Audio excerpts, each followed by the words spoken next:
Olá, o Código Aberto está no ar, é o programa que desmistifica, que explica tudo, todos os bastidores da tecnologia para você. Olha, 7 em cada 10 organizações já sofreram ataques cibernéticos que pararam tudo. E o poder público também está na mira, viu?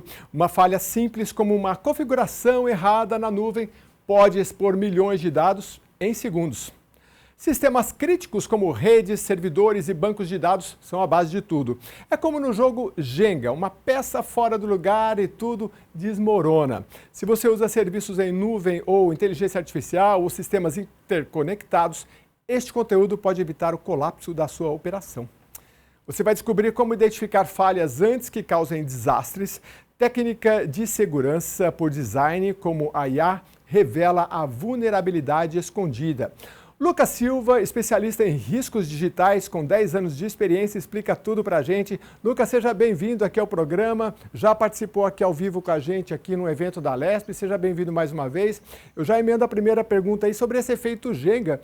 Eu conheço porque isso é um brinquedo lá dos anos 80. Você é novo, não sei se você conhece, mas explica pra gente o que é esse efeito. Seja bem-vindo mais uma vez.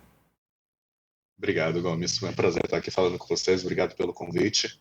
Então, o efeito Jenga, né? Então, realmente refere-se a esse brinquedo antigo que tem e ainda existe hoje em dia. Então, eu também já brinquei com ele. E o efeito Jenga se refere a esse brinquedo, né? Que é uma torre de peças, na onde se você remover uma única dessas peças, a torre inteira pode cair. E essas camadas de peças, elas vão se empilhando. Então, quando a gente fala do efeito Jenga aplicado à cibersegurança, a gente está falando em relação a essa questão dos sistemas modernos, que são extremamente interconectados, com várias camadas de aplicação e infraestruturas independentes que se interconectam ali. E, como nós sabemos, hoje em dia a gente tem alguns players no mercado que causam uma concentração digital. Então, a gente tem alguns players no mercado, algumas empresas, provedores de serviços, a quais as outras empresas ficam hiperdependentes dos serviços delas e cria-se assim um ponto único de falha, onde se esse serviço, se esse provedor falhar em prestar aquele serviço, o que você tem é a remoção de uma peça dessa torre que faz a sua operação inteira acaba ruindo ali, né, desmoronando, igualmente o brinquedo ali, o que acontecia quando a gente tirava uma peça. É interessante, eu estava olhando justamente, viu, sobre esse brinquedo, né? Porque ele é de madeira, você coloca 3, acho que é retangulares assim, madeirinhas, depois você coloca mais 3, vai subindo, como se fosse um prédio. De repente você precisa começar, faz parte do jogo, você tira uma peça, o sistema ainda está equilibrado, mas balança. Tira uma outra, de repente você tira aquela, não que seja fundamental, mas porque outras já foram retiradas também, e aí desmorona o prédio todo, né? Interessante essa comparação. Você já participou de algum caso efetivo que teve esse efeito Jenga? Conta pra gente e como é que foi na prática, que peça dessa que acabou desencadeando um problema grande aí, seja para a empresa ou para quem você estava trabalhando? Claro, então, já trabalhei sim em empresas que têm uma hiperdependência em provedores, né, ou uma concentração de seus recursos, inclusive dessa mesma forma que você falou do jogo, né. Inicialmente, quando a gente está começando o jogo, as primeiras camadas, elas são robustas, elas estão bem estruturadas, mas conforme a gente vai passando e vai acrescentando cada vez mais serviços a essa torre, a gente vai fragilizando as coisas, né, se isso não for feito de uma forma correta. Então, a depender ali da implementação, da forma como a gente interconecta esses serviços, a dependência que a gente cria no nosso ambiente entre eles, vai se fragilizando essa torre ao ponto de, como você comentou, igualmente do jogo. Uma única peça pode fazer parar toda aquela torre, toda aquela interconexão. Nós já trabalhamos, sim, aqui na Control Risks, a gente faz a parte de resposta a incidentes, então a gente já trabalhou, sim, em empresas onde você teve, onde um serviço acabou parando toda a linha de produção ali, né, então muitas vezes a gente está falando desde sistemas extremamente avançados ali, que lidam com a parte de operação, recebendo transações, processando essas transações e é realmente o coração da empresa, mas mesmo outros sistemas que às vezes são apenas tangenciais, né? Então, quando a gente pensa, por exemplo, em servidor de e-mail, pode parecer que para a operação da empresa não é a coisa mais relevante, mas dependendo dos planos de contingência que a empresa tem, acaba se esse serviço para ou tem ali algum problema de intermissão nele, só isso às vezes pode afetar toda a sua linha de produção na comunicação das pessoas. E é interessante nessa questão das empresas que têm esses ambientes mega hiperconectados, que assim como o Jenga, conforme vai se adicionando os serviços, vai fragilizando a estrutura, as empresas vão fazendo isso de forma orgânica. As empresas hoje, startups principalmente, elas são empresas que crescem muito rápido, elas precisam responder ao mercado e aos seus clientes de uma forma muito rápida, e muitas vezes a performance acaba tendo uma prioridade maior do que a segurança. E aí, ao se conectar esses vários componentes diferentes, esses sistemas diferentes, deixando-se a segurança de lado, você cria essa estrutura hiperfragilizada. Então, quando a gente trabalha nesses casos, o que a gente mais vê é, muitas vezes, uma questão de IT sombria, né? Que é na onde a gente tem esses componentes que foram sendo conectados ao longo do tempo, não foram formalizados da forma adequada, e agora eles existem, mas sem a empresa ter o conhecimento da existência deles. Então a gente entra num incidente, descobre que a empresa teve uma invasão ali, e quando a gente descobre qual sistema causou aquela invasão, descobre-se que é um sistema legado, que às vezes não era usado já há meses ou mesmo anos. E como é que a gente faz na prática, Lucas, para, vamos explicar aí para o empresário e também no poder público, né? Um pouco do que eu entendo aí de programação, eu sei que vocês fazem a tal da documentação, né? Então tem o programador, ele faz um sistema, aí ele documenta aquilo, aí o próximo que chegar, ele vai ler aquele documento lá, e aí até os programadores, eles brincam entre eles, né, dessa questão, né? Porque às vezes tem erros, aí ele tem que estudar aquilo. Eu acho que a IA, a inteligência artificial, hoje está ajudando, mas na prática, quem gerencia um sistema importante como esse, o que ele tem que se preparar para o programador chegar e falar, olha, tem vários sistemas, acho que você usou o termo legados, tal, foi juntando daqui, juntando dali, a gente tem um grande sistema agora e a gente precisa trabalhar na segurança. Como é que é o primeiro passo? O ideal é que a empresa ela já leve as questões de segurança da informação a sério desde o início, né? Que Aham. é o conceito de segurança por design.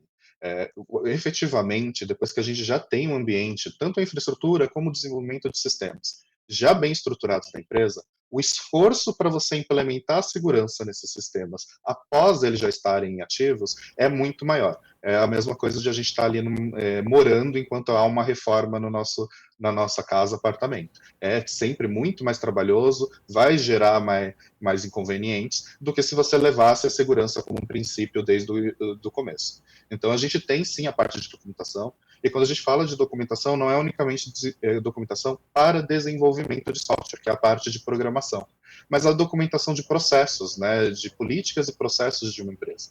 Porque muitas vezes o que a gente nota é que numa eventual ameaça, num eventual incidente, as empresas brasileiras elas ainda têm um nível de maturidade relativamente baixo em cibersegurança, visto que elas priorizam a questão da entrega do serviço, desenvolvimento com muito mais agilidade, e segurança da informação acaba sendo uma coisa que fica em segundo plano, a gente vê que as empresas elas sofrem bastante em terem uma visão clara do que elas têm no ambiente, de terem ali um controle de ativos, que é o primeiro passo para você poder lidar com o incidente. Né? A qualidade de uma resposta a incidente da empresa, a capacidade de detecção de uma ameaça no seu ambiente, ela é igualmente proporcional a quanto do seu ambiente você conhece. E isso é tanto o que você tem nesse ambiente alocado, sejam dispositivos físicos ou mesmo máquinas virtuais, recursos ativos virtuais que você tenha no seu ambiente, você ter conhecimento deles e também ter conhecimento do que você está monitorando deles. Não é durante o incidente que a empresa tem que se preocupar em saber quais são os logs que ela está preservando e por quanto tempo esses logs estão sendo preservados. A gente ainda vê muitas empresas que não têm esses processos muito bem estruturados ou documentados, né? Ainda se lida muito ali com os processos de TI de uma forma boca a boca, ou verbalmente se comunicando o que é necessário fazer ali na empresa, ou qual é a rotina de trabalho da empresa, mas no incidente, esses processos que não estão documentados acabam se perdendo ali nas arestas e fica muito mais difícil de você conseguir fazer a investigação daquele incidente. Porque o ciclo de proteção na empresa é dessa forma, é o monitoramento, a detecção, você responde aquele incidente, investiga ele e aprende como tornar o seu ambiente mais seguro. Implementa essas mudanças no seu ambiente para sempre estar construindo ali uma camada de proteção cada vez maior. Então a gente tem que, primeiramente, nessa questão, como fazer para proteger o nosso ambiente, é ter isso em consideração desde o início de quando estamos operando. Porque existe um conflito de interesses. Né? A gente ainda vê muitas empresas onde a parte de segurança da informação e a parte de desenvolvimento, arquitetura de TI, elas estão sobre o mesmo chapéu, por assim dizer, que é a mesma alçada, a mesma pessoa responsável. Existe um conflito de interesses, né? Em relação a o que, se eu preciso de um recurso de TI, a agilidade em prover aquele recurso muitas vezes vai triunfar sobre a necessidade de manter aquele recurso seguro. Pois é, a gente tem debate importante sobre essa questão da segurança com a inteligência artificial também, né? Me fala uma coisa, geralmente esses ataques cibernéticos, qual é a intenção, seja no poder público ou no privado particular?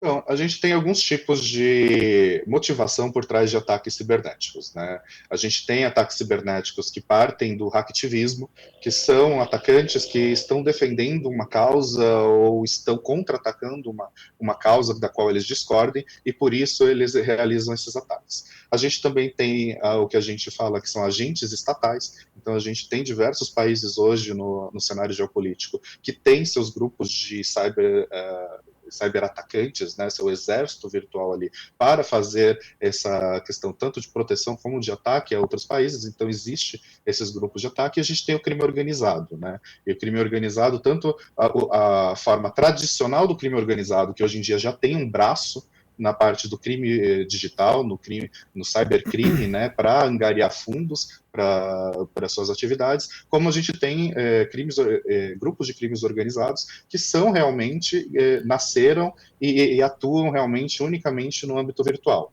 Esse cenário hoje em dia ele é tão complexo que a gente tem grupos de atacantes, né, que eles não realizam mais o ataque. Na verdade, eles se tornaram um bazar de ferramentas para ataques maliciosos. Eles desenvolvem as ferramentas e distribuem ou vendem elas em canais de distribuição, fóruns privados, Deep Dark Web, para outros grupos que aí sim esses grupos estarão fazendo os ataques cibernéticos. Aqui no Brasil, a gente vê principalmente uma ocorrência de grupos que visam ganho financeiro, né? Então, a maior parte dos ataques cibernéticos que a gente vê aqui no Brasil atualmente são associados com ou roubo e vazamento de dados ou com sequestro de dados, né? Utilizando ali de um ransomware, que é o software que criptografa os seus dados, impedindo que você tenha acesso a eles até que você pague uma quantia para o atacante. Então, a gente vê muitos grupos no Brasil hoje em dia atuando com a finalidade de ganho financeiro primariamente. Eu fiz uma busca aqui, olha, ataques, mais importantes cyberataques nos últimos anos. Ataque a SolarWinds, hackers russos infiltrarem software usado por agência dos Estados Unidos. 2017, ataque global que sequestrou dados e exigia resgate em Bitcoin. 2021, grupo DarkSide usou ransomware, que acho que é esse termo que você usou aí agora, para travar um dos maiores oleodutos dos Estados Unidos. Vazamento de dados do Facebook, 2019 e 2021. Falha de segurança resultaram no vazamento de dados de 533 milhões de usuários. A gente está falando de coisa séria realmente. Que tipo de prejuízo pode causar esses cyberataques no poder público e na iniciativa privada também, Lucas? Os cyberataques hoje em dia eles são de perdas milionárias para as empresas, né? Tem estimativas que o valor que se perde, que se gasta com o cybercrime para voltar uma atividade para a empresa por ano está na casa dos milhões.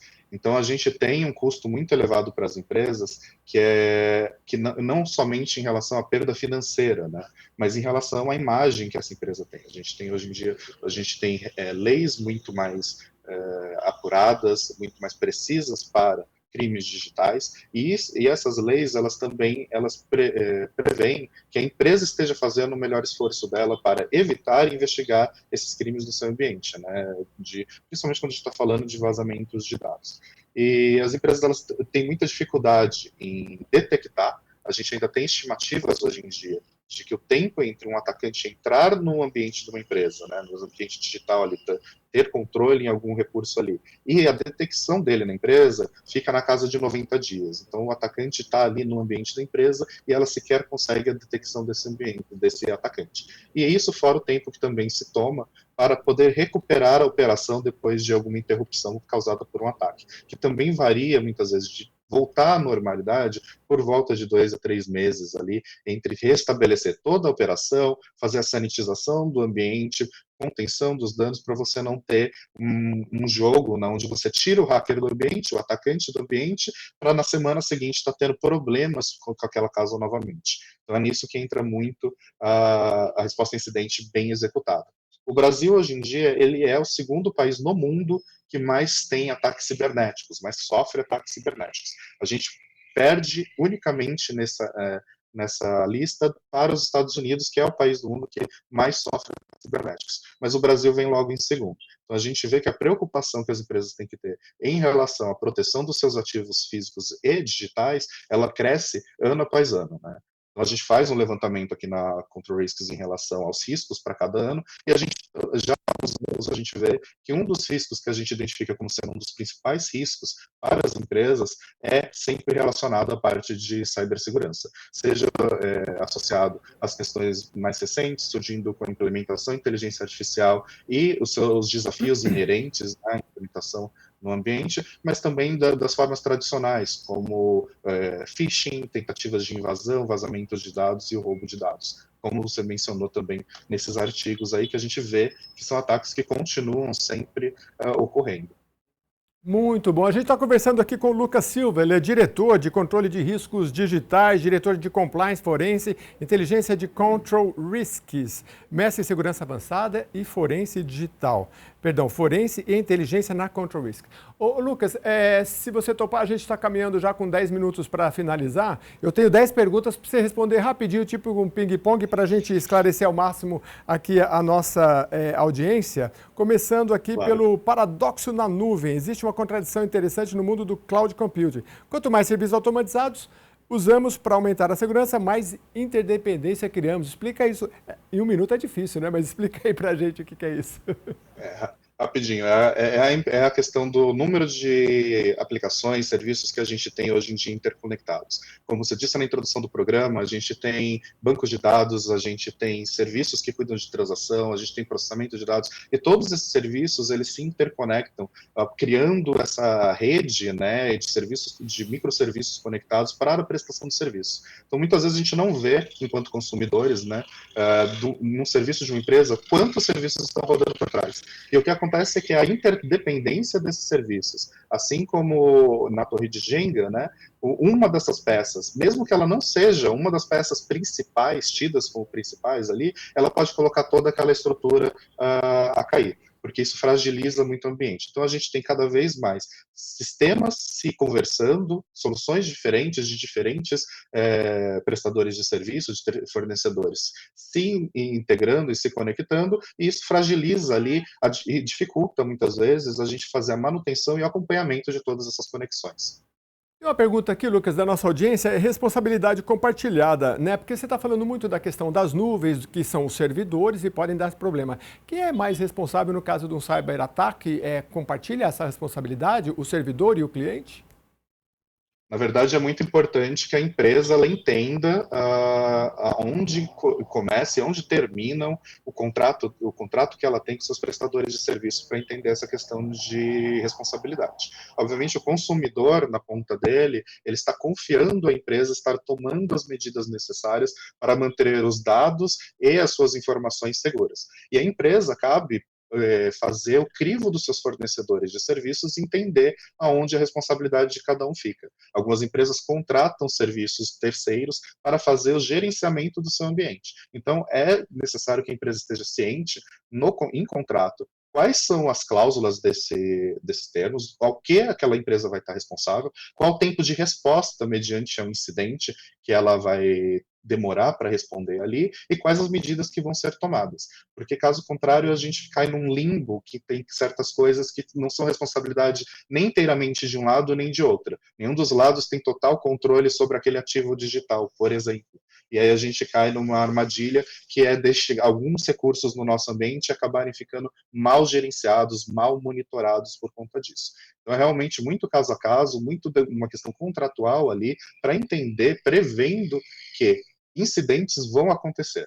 Não é as empresas elas não podem trabalhar sobre a assunção de que elas estão seguras. Elas têm que trabalhar sobre a assunção de que elas estão se protegendo, fazendo o melhor que podem naquele momento, mas que incidentes vão ocorrer e que precisam ser tratados com a seriedade devida.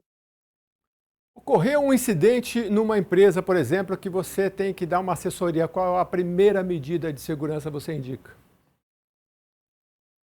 Primeira coisa, quando a gente entra numa resposta a incidentes, por exemplo, que a empresa teve um caso ali de uma invasão, é tentar entender o que que ela já, qual que é o plano de resposta a incidente dela e o que que ela já tinha previsto em relação a logs armazenados, o que que ela tem de informação, porque o que a gente precisa entender primeiramente é qual é o escopo daquele incidente, o que já foi afetado, quais dados podem estar afetados, inclusive porque hoje em dia, por lei, a empresa ela é requerida de fazer uma notificação de um incidente para a autoridade reguladora de dados. Então, entender do seu ambiente, ser capaz de entender o que foi afetado no seu ambiente, quais dados podem vir a ter sido afetados, é importante, inclusive, para esse reporte inicial. Então, inicialmente, antes de a gente começar a puxar cabo, tirar computador da tomada, tomar ação em cima do ambiente, é entender realmente, porque a gente precisa, porque caso contrário a gente cai, a gente vê muitas empresas adiantando muito a urgência de recuperar sua operação e acabam entrando num jogo de gato e rato. Eles tiram o atacante por um lado e ele entra por outro na operação dele. É importante entender primeiramente o escopo, o que foi afetado, com o que estamos lidando, para saber quais as medidas a gente toma em seguida. Lucas, a gente está numa casa legislativa, eu queria que você desse uma orientação também, não sei se você trabalha com o poder público, em relação a esses cyberataques ao poder público. A gente já teve prefeitura, outras secretarias, até ministério já invadido, né? Como é que está esse debate? A gente tem o debate em Brasília, essa competência jurídica é mais no Congresso Nacional, mas o que você diz sobre esse debate?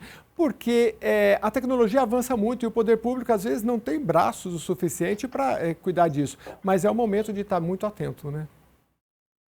Sim, sem dúvida nenhuma. Eu acho que o investimento nessa parte é sempre importante, né? Ter um plano a longo prazo ali para poder gerenciar esses serviços, que como a gente sabe, no poder público eles são diversas casas, diversos setores, prefeituras e departamentos, e muitas vezes tem sistemas que são unicamente daquela área, que não se conversam entre si. Então você sempre está aumentando ali a superfície de sistemas que precisam ser monitorados e que precisam ser gerenciados e protegidos, acima de tudo, considerando as informações que são transitadas ali. Então, é importante ter um investimento nisso, ter um controle, um gerenciamento desses ativos muito claro, para saber proteger eles, principalmente quando a gente está lidando com serviços legados nesse tipo de ambiente, que é muito comum, né, nessa área, e também sempre a conscientização, né? Eu sempre menciono o exemplo de que tentativas de phishing, aqueles e-mails que tentam fazer você clicar num link ali, você só precisa de uma pessoa no ambiente clicar para você comprometer muitas vezes o ambiente inteiro. Então é muito importante que atividades de conscientização, de treinamento, elas sejam mantidas e não sejam medidas pontuais, mas que elas sejam recorrentes, porque a gente acaba esquecendo das informações, a gente perde o senso de urgência, o senso de atenção. Então é importante que nós, enquanto indivíduos, trabalhando nesse tipo de atuação, também tenhamos a ciência de proteger os nossos dados, de proteger os nossos dispositivos, para não nos tornarmos nós também um vetor de entrada de um possível ataque. Olha, a gente está conversando aqui com o Lucas Silva, é diretor de controle de riscos digitais. Ô Lucas, eu queria duas perguntas. Uma, primeiro um pouquinho da sua história, eu não falei todo, aliás falei sim um pouco do seu currículo, né? Diretor de compliance, forense, inteligência numa grande empresa de assessoria, mestre em segurança avançada e forense digital. Como é que você foi, fala um pouquinho para a gente da sua história e também fala se a gente tem profissionais suficientes no mercado para atuar nessa área e se não, este profissional que deseja, qual o caminho que ele tem que trilhar, por favor. Mas fala um pouquinho do seu currículo mais, como é que você foi parar nessa área tão interessante. Claro. Bem, eu sempre me interessei por tecnologia, né? Eu sempre gostei de computadores, videogames, então naturalmente eu fui me inclinando para essa área. Eu iniciei minha carreira trabalhando, na verdade, como programador, então eu tenho conhecimento ali do processo de desenvolvimento de software, né? Desde o levantamento de requisitos, programação e entrega dele, mas depois eu enveredei mais pela área de segurança da informação. me formei em Ciências da Computação pela Universidade Mackenzie e depois criei interesse também em fazer um mestrado, me aprofundar mais nesses temas e venho atuando desde então aí, principalmente em consultoria, prestando esse serviço voltado principalmente na parte de resposta a incidentes, né? Como responder a incidentes, como é possível investigar para você ter não só dados, mas informações que você tem ação para tomar em cima delas, para se proteger melhor. Em relação ao mercado, hoje em dia, eu acho que o mercado de cibersegurança ele sempre está aquecido. Cada vez mais a gente caminha para um mundo interconectado digitalmente. A nossa vida já é digital. A gente tem a nossa vida na palma da mão com o celular. Então, tudo que a gente faz hoje em dia tem, de alguma forma, uma vertente digital. Então, é um mercado onde cibersegurança, proteção de ativos digitais, ela é sempre muito aquecida, tem, sim, oportunidades, mas faltam, que é o grande mote na área de tecnologia, faltam profissionais qualificados, né? Então, a gente tem ali que muitas dessas vagas são difíceis de se preencher, porque os requisitos para elas, muitas vezes as empresas, elas têm dificuldade em treinar profissionais e preferem querer contratar eles prontos do mercado. Então, tem, nesse sentido, para quem está querendo entrar nessa área, é importante que a pessoa procure ter um currículo bem estabelecido, no sentido de ter conhecimentos variados, ter bem solidificado os conhecimentos básicos de cibersegurança, de vertentes de ataque, de ameaças cibernéticas que a gente enfrenta hoje em dia. Tem muito conteúdo de forma gratuita, YouTube, por exemplo, tem muito conteúdo de listas realmente de cursos que são providos gratuitamente na internet, que é muito recomendável que a pessoa vá e assista esses vídeos para se inteirar sobre esse mundo de cibersegurança. E o inglês é sempre uma questão necessária. É uma dificuldade muito grande, às vezes, encontrar profissionais nessa área, porque o inglês acaba se fazendo como um requisito imprescindível para você se manter atualizado, para você lidar com as ferramentas que não tem versão, muitas vezes, em português. Então, é importante que você combine tanto o conhecimento técnico, mas também essa parte do inglês, eu diria que é um ponto que nem sempre é mencionado, mas que é muito importante se você for trabalhar para a área de cibersegurança. E as empresas também de planejar e treinar mais os profissionais, em vez de ficarem buscando certificações prontas no mercado. Eu acho que a gente tem muitos profissionais bons no mercado hoje em dia, mas o custo de certificações que são providas por empresas estrangeiras, muitas vezes, acaba se tornando uma barreira ali para a entrada desses profissionais no mercado. Então, acho que a gente tem que valorizar um pouco mais o conhecimento e menos a sopa de letrinhas ali de currículo. Conversei com o Lucas, que é o Lucas Silva, diretor de controle de riscos digitais. Ô Lucas, muito obrigado pela sua participação. Já esteve aqui na Assembleia Legislativa do Estado de São Paulo com a gente, fazendo uma palestra muito interessante. Inclusive está lá no YouTube, você pode rever tudo. Lucas, muito obrigado pela sua participação. Volte, porque esse tema é recorrente. Aqui o Código Aberto é diário, então pode trazer outros temas aí e juntamente com os seus colegas de trabalho para que a gente atualize a população. Muito obrigado. Muito obrigado, Gomes. Foi um prazer falar com vocês. Sempre que precisar, a gente está disponível.